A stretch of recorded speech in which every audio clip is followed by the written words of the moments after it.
ఆర్యభట్టుడు క్రీస్తు శకము ఈ సున్నా అనే దాన్ని కనిపెట్టాడు. ప్రపంచానికి అంతకుముందు సున్నా తెలియదు.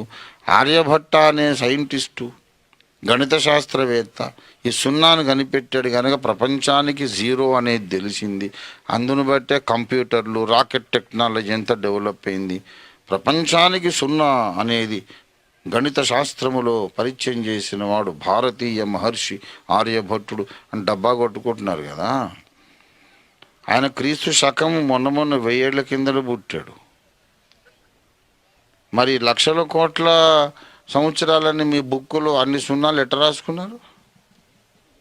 అంటే ఈ పురాణాలు మీరు రాసుకున్నవన్నీ 1000 కోట్లు, లక్షల కోట్లు అనేదంతా కూడా ఆర్యభట్టుడు తర్వాతనే రాశారని అర్థమవుతుంది. ఆర్యభట్టుడు తర్వాత రాశారు కనుక ఇన్ని సున్నాలు వచ్చినాయి, లేకుంటే అంతకుముందు సున్నా తెలియదుగా. మేము చెప్పేది ఏంటంటే సున్నాను ఆర్యభట్టుడు కాదు, యెహోవా దేవుడు కనిపెట్టాడు. గణిత శాస్త్రమునకు మూలకర్త దేవుడు. గణిత శాస్త్రాన్ని ఎవడు మనిషి కనిపెట్టలేదు, దేవుడు కనిపెట్టాడు. అందుకే నక్షత్రముల సంఖ్యను ఆయన నియమించెను. God is the first mathematician.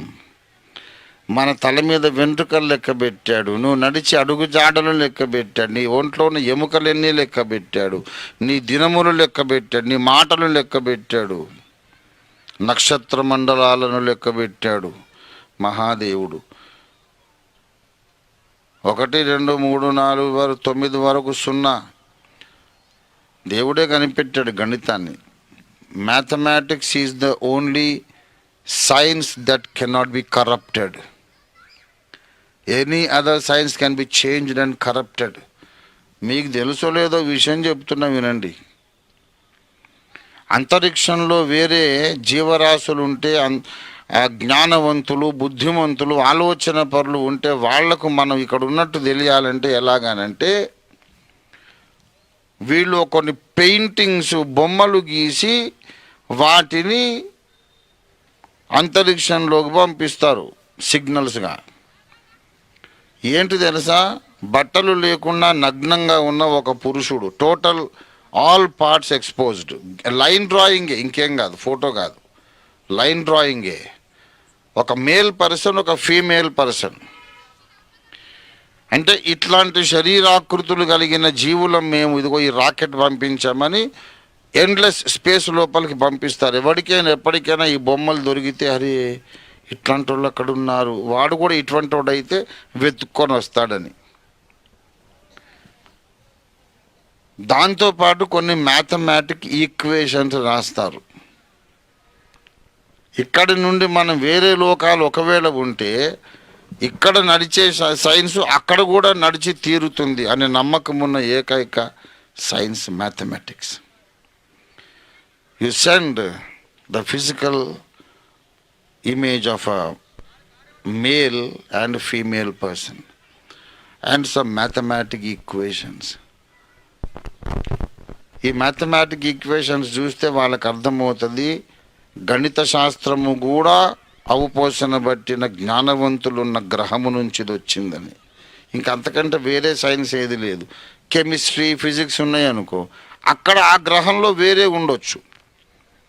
Physical science లా వేరేగా ఉండొచ్చు, కెమిస్ట్రీ యొక్క లాస్ వేరేగా ఉండొచ్చు, ఈక్వేషన్స్ వేరేగా ఉండొచ్చు. ఆడ పదార్థాలు, రసాయనిక ధర్మాలు, భౌతిక ధర్మాలు వేరేగా ఉండొచ్చు.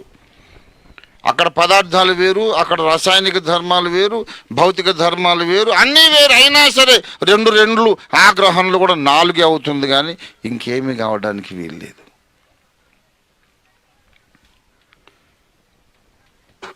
కాబట్టి గణిత శాస్త్రంలో సున్నా ఆర్యభట్టుడు కనిపెట్టడం కాదు. అసలు ఈ భూమి లేకముందే పరలోకంలో మ్యాథమెటిక్స్ ఉంది, అన్ని గ్రహమండలాల్లో మ్యాథమెటిక్స్ ఉంది. అందుకే ఇక్కడ నుంచి వెతుక్కునేటప్పుడు మ్యాథమెటిక్ ఈక్వేషన్సే పంపిస్తారు. మీరు ఇంటర్నెట్లో సెర్చ్ చేయండి, మీకు తెలుస్తుంది. తప్పైతే అడగండి ఎవరినైనా, లేకపోతే నెక్స్ట్ సండే నేనే మీకు ఇస్తాను వాళ్ళు పంపే మెటీరియల్ ఎలా ఉంటుందో. కనుక అన్ని సొళ్ళు కబుర్లు, మేమే గొప్ప, మావాడు సున్నా కనిపెట్టాడంటే ద్వాపర యుగంలో 100 మంది కౌరవులని రాస్తాడు. ఒకటి పక్కన 2 సున్నాలు ఎలా రాసామని అడిగితే ఇప్పటిదాకా సమాధానమే లేదు. చెప్పారు కానీ మళ్ళీ మా పాస్టర్లను కొడతారు, మా అమ్మాయిలను మానభంగం చేస్తారు, సిగ్గు శరం లేకుండా మళ్ళీ మేము గొప్పవాళ్ళం, మిగతా అందరు నీచులని చెప్పుకుంటారు.